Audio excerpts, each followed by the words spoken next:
بسم اللہ الرحمن الرحیم۔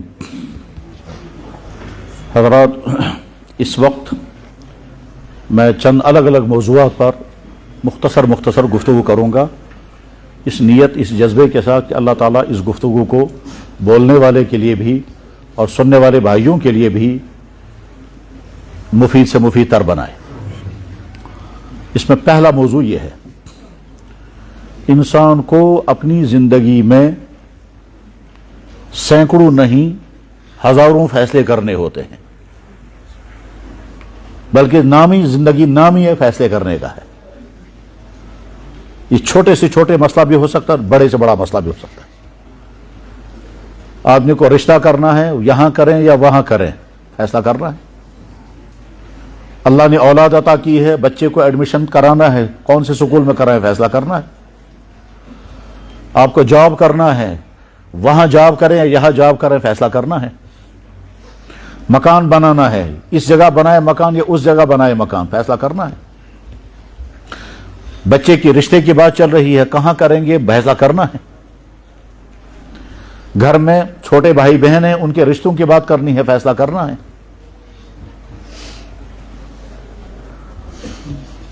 آپ کو مکان سے شفٹ ہونا ہے، مکان چینج کرنا ہے، اس محلے میں جائیں گے بسنے کے لیے، اس محلے میں جائیں گے، فیصلہ کرنا ہے۔ خدا نخواستہ گھر میں کسی کو بیماری ہو گئی، علاج کہاں کریں گے، فیصلہ کرنا ہے۔ ڈاکٹر کے علاج کرائیں گے، حکیم کا علاج کرانا ہے، فیصلہ کرنا ہے۔ آپ کسی لمبے سفر پر جانا چاہتے ہیں، فیصلہ کرنا ہے، جائیں یا نہ جائیں، آج جائیں یا کل جائیں۔ چھوٹے سے چھوٹے مسئلے کے بارے میں آپ کو ڈیسیژن لینا ہے، اور بڑے سے بڑے مسئلے کے بارے میں بھی انسان کو ڈیسیژن لینا ہوگا۔ بلکہ زندگی نام ہی ہے قدم قدم پر فیصلے کرنے کا ہے۔ جب بھی سامنے کوئی سوال آئے گا، فیصلہ کرنا ہے۔ حتیٰ کہ چھوٹے سے چھوٹا سوال ہے، آج شام کو گھر میں کیا پکانا ہے، فیصلہ تو کرنا ہے۔ چاہے مرد فیصلہ کرے، چاہے گھر کی عورت فیصلہ کرے۔ تو جب انسان کو کوئی فیصلہ کرنا ہوتا ہے تو اس وقت کیا کرنا چاہیے؟ تو جواب اس کا یہ ہے کہ لوگ کرتے کیا ہیں، کہ لوگ کرتے دو کام ہیں، تیسرا کام نہیں کرتے۔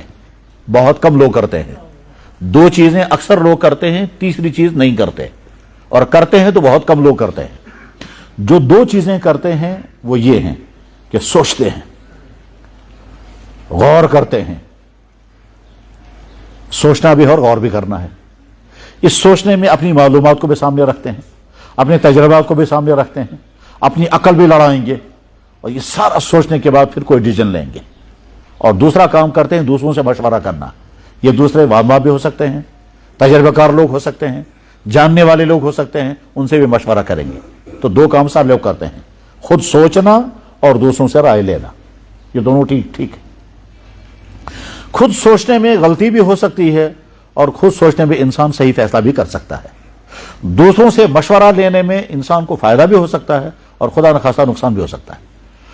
ہم نے خود سوچا تھا کچھ اور، دوسرے نے مشورہ کچھ اور دیا، ہم نے اپنی سوچ پر فیصلہ کیا، دوسرے کے مشورہ کو نہیں مانا، اچھا ہو گیا۔ لیکن کبھی اس کا الٹا ہوگا کہ ہم نے سوچا کچھ اور تھا، دوسرے نے مشورہ کچھ اور دیا، ہم نے دوسرے کی بات نہیں مانی، اپنی بات پر عمل کیا، تو نقصان ہو گیا، فیصلہ صحیح نہیں ہوا۔ کبھی ایسا ہوگا کہ ہم نے جو سوچا تھا وہ کچھ اور تھا، دوسرے نے مشورہ دیا کچھ اور ہوا، ہم نے دوسرے کے مشورے پر عمل کیا تو بہت اچھا ہو گیا، اور اگر اپنی رائے پر عمل کیا ہوتا تو نقصان ہوتا۔ اور کبھی ایسا ہوگا کہ دوسرے کی رائے پر مشورہ کیا تو غلطی ہو گئی، اپنی رائے پر فیصلہ کیا ہوتا تو ٹھیک ہوتا۔ کبھی یہ ہوگا، کبھی یہ ہوگا، لیکن کرتے انسان یہ سارے دونوں کام ہیں۔ خود بھی سوچیں گے اور اوروں سے بھی مشورہ کریں گے۔ گھر میں خدا نخواستہ کوئی آدمی بیمار ہو گیا، کچھ لوگ کہتے ہیں یہیں علاج کراؤ، کچھ لوگ کہتے ہیں نہیں، یہاں زیادہ قابل اعتماد علاج نہیں ہے، باہر لے جائیں گے، تو کشمیر سے باہر لے جائیں گے، دوسرے کا علاج کرائیں گے۔ اب کنفیوز ہو گئے، یہ کریں یا وہ کریں۔ باہر علاج کرنے کے لیے لے جائیں گے، ہو سکتا ہے وہاں میڈیکل فیسلٹیز زیادہ قابل اعتماد ہوں گی، باہر خرچہ بھی ہوگا، اور یہاں اگر کریں گے تو خرچے کم ہوں گے، مگر ہو سکتا ہے میڈیکل فیسلٹی اتنی نہ ہوں گی۔ کبھی ایسا بھی ہوگا کہ علاج یہاں اور باہر سیم ہی ایک ہی ہوگا۔ آپ کو اپنے بچے کو ایڈمیشن کرانا ہے، سکول ہزاروں سینکڑوں قسم کے سکول ہیں، کون سے سکول میں ایڈمیشن کرائیں گے؟ وہ سکول بھی ہیں جن کے خرچے بہت زیادہ ہیں، اور سوسائٹی میں کہا جاتا ہے فلانا سکول بہت زیادہ سٹینڈرڈ کا سکول ہے۔ آپ نے بچے کا ایڈمیشن وہاں کرایا، لیکن بچہ بگڑ گیا، خراب ہو گیا، اور ایسا بھی ہو سکتا ہے کہ آپ نے کسی ایسے اسکول میں ایڈمیشن کرایا کہ جہاں اس بچے کی دینداری خراب ہو گئی اور دینداری میں بگڑ گیا، یا کسی ایسے اسکول میں ایڈمیشن کرایا جس کا اسٹینڈرڈ ٹھیک نہیں تھا۔ غرض یہ کہ فیصلے کرنے ہیں تو فیصلہ کرتے ہوئے انسان خود بھی سوچتا ہے، خود سوچنا چاہیے، اوروں سے بھی مشورہ کرتا ہے، کرنا چاہیے۔ یہ دونوں کام ٹھیک ہیں، کرتے ہیں، کرنے چاہیے۔ پہلا کام ہے خود کا سوچنا۔ اللہ کے نبی علیہ السلام اس کے لیے ایک دعا بھی سکھاتے تھے، اللہم الہمنا مراشد امورنا، یا اللہ جب ہم کسی چیز کے بارے میں فیصلہ کرنے بیٹھیں تو ہم کو وہ بات ذہن میں ڈال دے جس میں بہتری ہو۔ اللہم الہمنا مراشد امورنا، یا اللہ ہمیں جب بھی کسی چیز کے بارے میں کوئی سوچنا ہو، فیصلہ کرنا ہو، تو ہمیں وہ چیز ہمارے ذہن میں ڈال دی جس میں ہماری بہتری ہو۔ یا اللہ ہم کو ہمارے نفس کے شر سے بچا، ہمارا نفس غلط فیصلہ کر رہا ہے لیکن سمجھ نہیں پا رہے ہیں کہ ہمارے نفس نے غلط فیصلہ کیا۔ تو ایک تو ہے خود کا سوچنا اور ایک ہے دوسروں سے مشورہ کرنا۔ دوسروں سے مشورہ کرنا اللہ کے نبی بھی کرتے تھے، صحابہ بھی کرتے تھے، دنیا میں بے شمار کام مشوروں سے ہوتے ہیں۔ جناب رسول اللہ صلی اللہ علیہ وسلم کے بہت سارے کام ہیں جو مشوروں کی بنیاد پر آپ نے کیے، تو دوسروں سے بھی مشورہ کرتے ہیں۔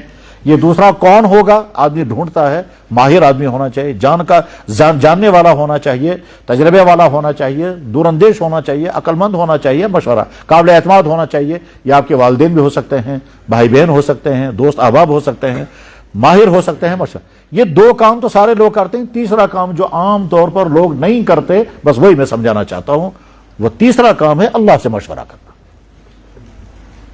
جب بھی کوئی قدم اٹھانا ہو چھوٹا یا بڑا تو خود بھی سوچیں، اوروں سے مشورہ کریں، اور ساتھ میں اللہ سے مشورہ کریں۔ اس اللہ سے مشورہ کرنے کو اسلامی ٹرم میں کہتے ہیں استخارہ کرنا۔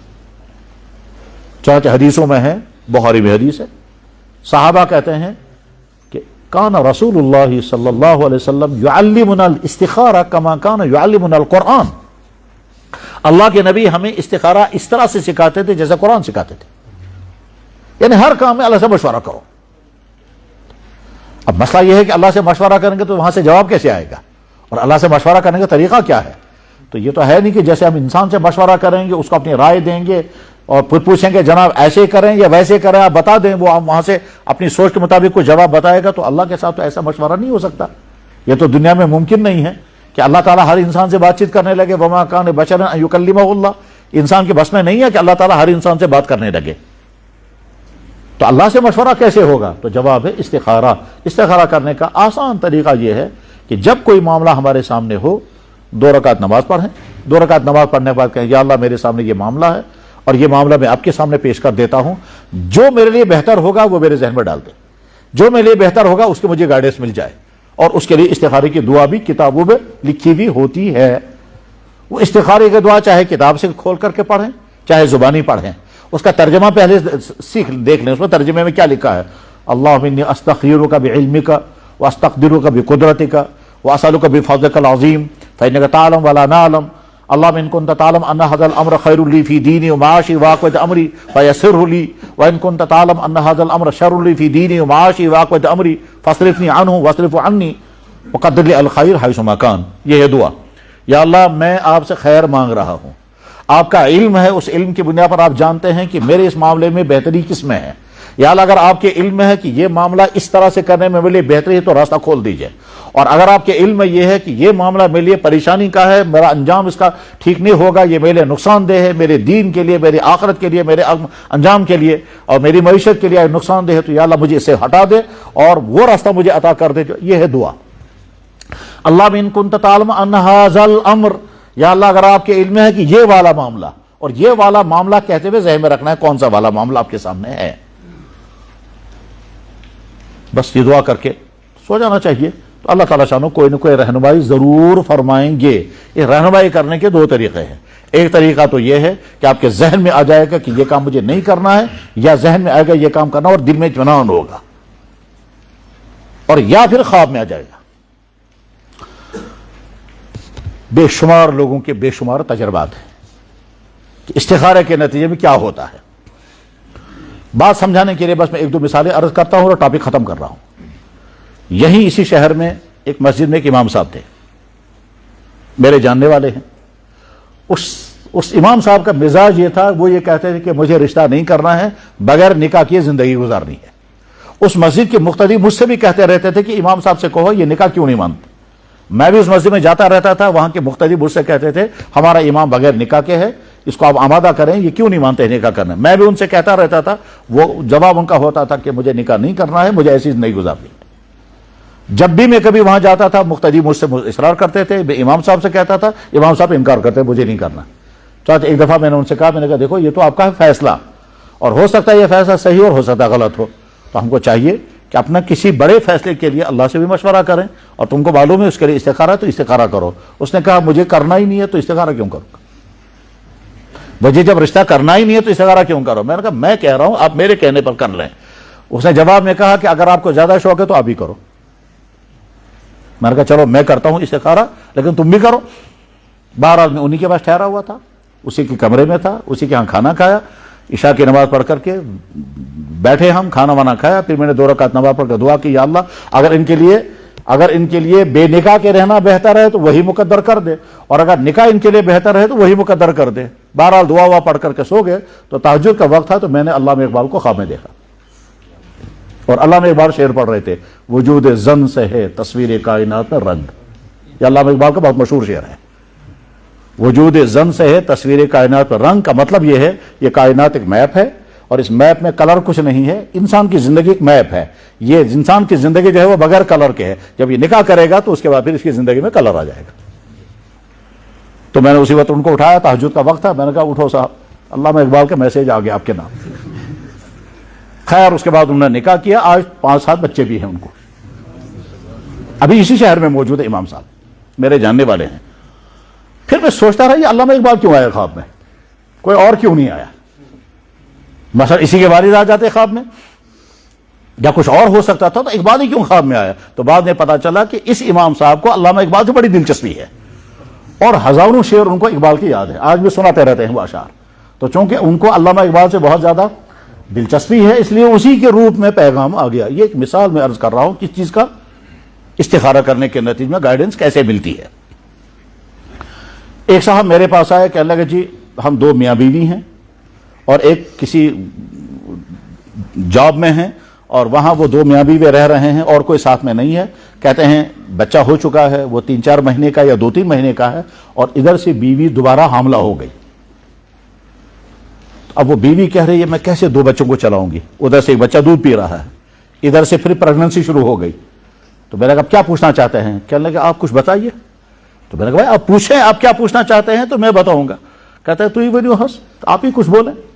تو میں سمجھ گیا کہ یہ پوچھ نہیں پا رہے ہیں, یہ جو پوچھنا چاہتے ہیں یہ زبان سے کہہ نہیں پا رہے ہیں. میں نے کہا شاید آپ یہ کہنا چاہتے ہیں کہ کیا ہمیں اس حالت میں ابارشن کرنے کی اجازت ہے یا نہیں, یہی ہے. کہنے لگا ہاں جی یہی ہے. میں نے کہا اچھا ٹھیک. میں نے کہا دیکھو کتابوں میں جو لکھا ہے, تمہاری سچویشن, تمہاری جو صورتحال ہے, اس صورتحال میں کتابوں میں لکھا ہوا ہے کہ تم اس بچے کا ابارشن کر سکتے ہو, کیونکہ ابھی کنسیو ہوا ہے, ابھی 1-1.5 مہینہ کل ہوا ہے. تو ابھی یہ دودھ ہی کی شکل میں ہے, ابھی یہ بالکل ابتدائی حالت میں ہے, ابھی وہ تو صرف سیمن اور ایگ ملے ہیں, تو ابھی وہ زوم الدودھ کے درجے میں ہے. تو ابھی اگر اس کا ابارشن ہوگا تو 4 مہینے سے پہلے تک آپ کر سکتے ہو, کیونکہ کتابوں میں لکھا ہوا, میں نے فتوے کی کتابوں کا حوالے ذہن میں تھے میرے, کتابوں میں ہے لکھا ہوا کہ جب کسی کی صورتحال ایسی ہو تو یعنی ایک طرف سے ابارشن کرنا سخت ترین جرم, کیونکہ ابارشن کرنا ایک قسم کا قتل ہے, لیکن ساتھ میں اسلام اجازت دیتا ہے مشکلات میں. جیسے اسلام نے پردہ رکھا ہے, پردہ ہر حال میں لازم ہے, لیکن اسی ہماری بیٹی, اسی ہماری بہن, اسی ہماری بیوی کو اگر خدا نخواستہ ڈلیوری کیس ہوگا اور نارمل ڈلیوری نہیں ہو رہی ہے, اور اس کے بعد ہم اس کو نرسنگ ہوم میں لے گئے, ٹھیک, تو جب لیبر روم میں لے جائیں گے ہو سکتا ہے وہاں اجنبی مرد ہوگا اور اس کو کپڑے کھول کر کے اس کا پیٹ پھاڑیں گے. تو وہاں تو اجازت دی نا شریعت نے. تو شریعت جب حکم دیتی ہے تو ساتھ میں یہ بھی دیکھتی ہے کہ کہاں انسانوں کو مجبوری ہوگی وہاں ان کو اجازت دیں گے. مجبوری کی جگہ پر اسلام اجازت دیتا ہے. تو ایسے ہی اس میں تو میں نے کہا بھائی کتابوں میں تو جو لکھا ہوا ہے وہ یہ کہ تمہاری اس صورتحال میں تم کو ابارشن کرنے کی اجازت ہے, یہ تو ہے مسئلہ, لیکن مشورہ میرا یہ ہے کہ آپ اللہ سے مشورہ کرو. وہ کہتا ہے جی اللہ سے کیسے مشورہ. میں نے کہا استخارہ کرو. اب اس کو استخارے کا طریقہ بتایا, استخارے کا طریقہ بتا کر کے چلا گیا. وہ اگلے دن صبح گیا, کہنے لگے جی جناب جس طرح سے آپ نے کہا تھا اس طرح سے میں نے رات کو نماز پڑھی, میری بیوی نے بھی نماز پڑھی. میں نے ان کو بیوی سے کہا دیکھو مجھے یوں بتایا گیا ہے, اب ہمیں بچہ کے بارے میں ڈیسیژن لینا ہے، ضائع کرنا ہے یا رکھنا ہے، تو میری بیوی نے بھی نماز پڑھی اور میں نے بھی پڑھی اور رو رو کر دعا بھی کی اور سو گئے. تو کہتے ہیں رات کو میں نے خواب میں دیکھا ہمارے آنگن میں سن فلاور، گل آفتاب، ٹھیک، سورج مکھی کا پودا نکلا ہے، اس میں ایک پھول آ چکا ہے، دوسرا پھول نکلنے کو تیار ہے، ایک پھول چمک رہا ہے، دوسرا پھول نکلنے کو تیار ہے، وہ ابھی کلی کی شکل میں ہے، سسٹور کلی ہے ابھی وہ. تو میں نے ہاتھ میں کینچی لی ہے، تو اسی میں میری آنکھ کھل گئی. میں نے کہا کیا سمجھے آپ؟ کہنے لگا واہ ابھی کو کلیئر، یہ سن فلاور ہے، یہ ہماری زندگی ہے. ایک پھول آ چکا ہے یعنی ایک بچہ آ چکا ہے، دوسرا بچہ جو ہے وہ ابھی کلی کی شکل میں ہے اور میں تیاری کر رہا ہوں اس کو کٹ کرنے کی، اور اسی میری آنکھ کھل گئی.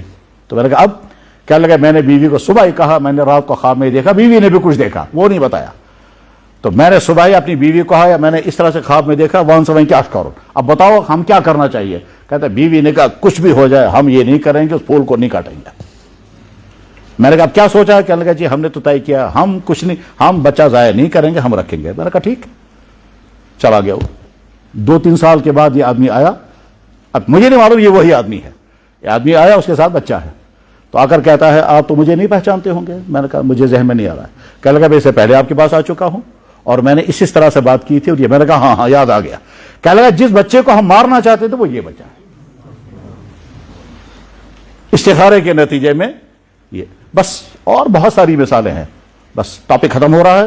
کنکلوژن وہ یہ ہے کہ جب بھی زندگی کا کوئی فیصلہ کرنا ہو تو خود بھی سوچنا ہے اور اسے مشورہ بھی کرنا ہے، اور ساتھ میں اللہ سے مشورہ. اس اللہ سے مشورہ کرنے میں کہ یا اللہ میرے سامنے یہ معاملہ ہے، 2 رکعت نماز پڑھ کر کے سونے سے پہلے 2 رکعت نماز پڑھ کر پھر دعا کریں، اور یہ دعا پڑھیں، کتاب کھول کر پڑھیں، اردو میں پڑھیں، عربی میں پڑھیں، جس طرح سے پڑھیں، دعا پڑھ کر درود شریف پڑھتے پڑھتے اس چیز کا خیال ذہن میں رکھ کر کے پھر سونا چاہیے. اس کے بعد پھر اللہ تعالیٰ کوئی نہ کوئی رہنمائی ضرور فرماتے ہیں. حضرت فاروق اعظم رضی اللہ تعالیٰ عنہ نے ایک معاملے کے لیے استخارہ کیا 1 مہینے تک، اور 1 مہینے کے بعد فیصلہ کر دیا کہ یہ کام مجھے نہیں کرنا ہے جس کام کے لیے وہ استخارہ کرنا چاہ رہے تھے، کیونکہ ان کے استخارے میں نہیں آیا. اب اس کی تفصیل میں اس وقت نہیں بتاؤں گا، وقت نہیں ہے اس کا، لیکن کہنے کا مطلب یہ ہے کہ استخارے کا عمل یہ ہے کہ کسی بھی کام کو ہمیں کرنا ہو، چھوٹا یا بڑا، بس. بلکہ ہمارے بزرگوں کا کہنا تو یہ تھا، وہ کہتے تھے کہ صاحب مجھے فلاں جگہ جانا ہے، جاؤں یا نہ جاؤں، اللہ سے مشورہ کریں گے. بس دعا پڑھی اللہم انی استخیرک بعلمک، یا اللہ جو میری خیر ہو وہ میرے ذہن میں ڈال دیجئے. اور ذرا سا سوچا چلنا چاہیے کہ نہیں میرا موڈ نہیں جانے کا، تو بس چھوڑ دیا کہ اللہ کی طرف سے ذہن میں آیا موڈ نہیں ہے. اور اگر نہیں چلنا چاہیے تو اللہ کی طرف سے گائیڈنس مل گئی کہ چلنا چاہیے. چھوٹے سے چھوٹے معاملے میں بھی، بڑے سے بڑے معاملے میں بھی سوچنا اور ان سے مشورہ کرنا اور استخارہ. یہ استخارہ بڑا معاملہ ہوگا تو اہتمام کے ساتھ استخارہ کریں، 1 دن 2 دن 3 دن، ہفتہ بھر، مہینے بھر، اور اس کے بعد پھر ڈیسیژن لینا. اس کے بعد پھر اگر اس کام میں پریشانی آ گئی تو یہ ذہن میں رکھنا ہے کہ یہ تقدیر تھی. اور اگر وہ اس وقت یہ بھی نہیں آیا میں نے تو مشورہ کیا تھا، میں نے تو استخارہ کیا تھا، استخارے کے بعد یہ پریشانی کیوں آئی؟ تو جواب ہے کہ اللہ نے لکھا تھا یہ کام تمہیں کرنا ہے اور اسی طرح سے کرنا ہوگا، اس میں ساتھ میں مشکلات آئیں گی. ہم نے مشورہ کیا، ایک بیمار ہے، کچھ ڈاکٹر کہتے ہیں سرجری کامیاب ہو جائے گی، کچھ ڈاکٹر کہہ رہے ہیں یہ سرجری سے کام نکل نہیں پائے گا. جناب اگر اس کو سرجری آ گئی یہ نبھا نہیں پائے گا اور اس میں چلا جائے گا، ہم فیصلہ نہیں کر پا رہے ہیں ان ڈاکٹروں کی بات مانیں یا ان کی مانیں. مجھے خود اپنے بارے میں یاد ہے، یہیں اسی نوشہرہ میں تھا، میں ہمارے گھر کے پیشنٹ تھے، ان کے ہاں تھے، تو ڈاکٹر کہہ رہے تھے کہ کچھ کہہ رہے تھے کہ ان کا آپریشن کرنا ہے، کچھ کہتے تھے نہیں، ہم سمجھ نہیں پا رہے تھے کرنا ہے یا نہیں کرنا ہے. استخارہ کیا، استخارہ کرنے کے بعد پھر میں نے عرض کیا بھائی ہم نہیں کریں گے آپریشن. آگے چل کر کے 1-1.5 مہینے میں پتا چلا کہ وہی ٹھیک ہوا. غرض یہ کہ قدم قدم پر فیصلے کرنے ہوتے ہیں، اس وقت اللہ سے مشورہ کرنا چاہیے. یہ ہمارا دین ہمیں سکھاتا ہے اور زندگی کے بے شمار معاملہ کے لیے بہترین گائیڈنس ہے. اور حوالہ میں نے بتا دیا، حدیث کی تمام کتابوں میں ہے، بخاری شریف میں نماز استخارے کا پورا چیپٹر موجود ہے اور اس کو کہتے ہیں صلاۃ الاستخارہ. بس یہ بات ختم ہو گئی، ایک ٹاپک یہ تھا.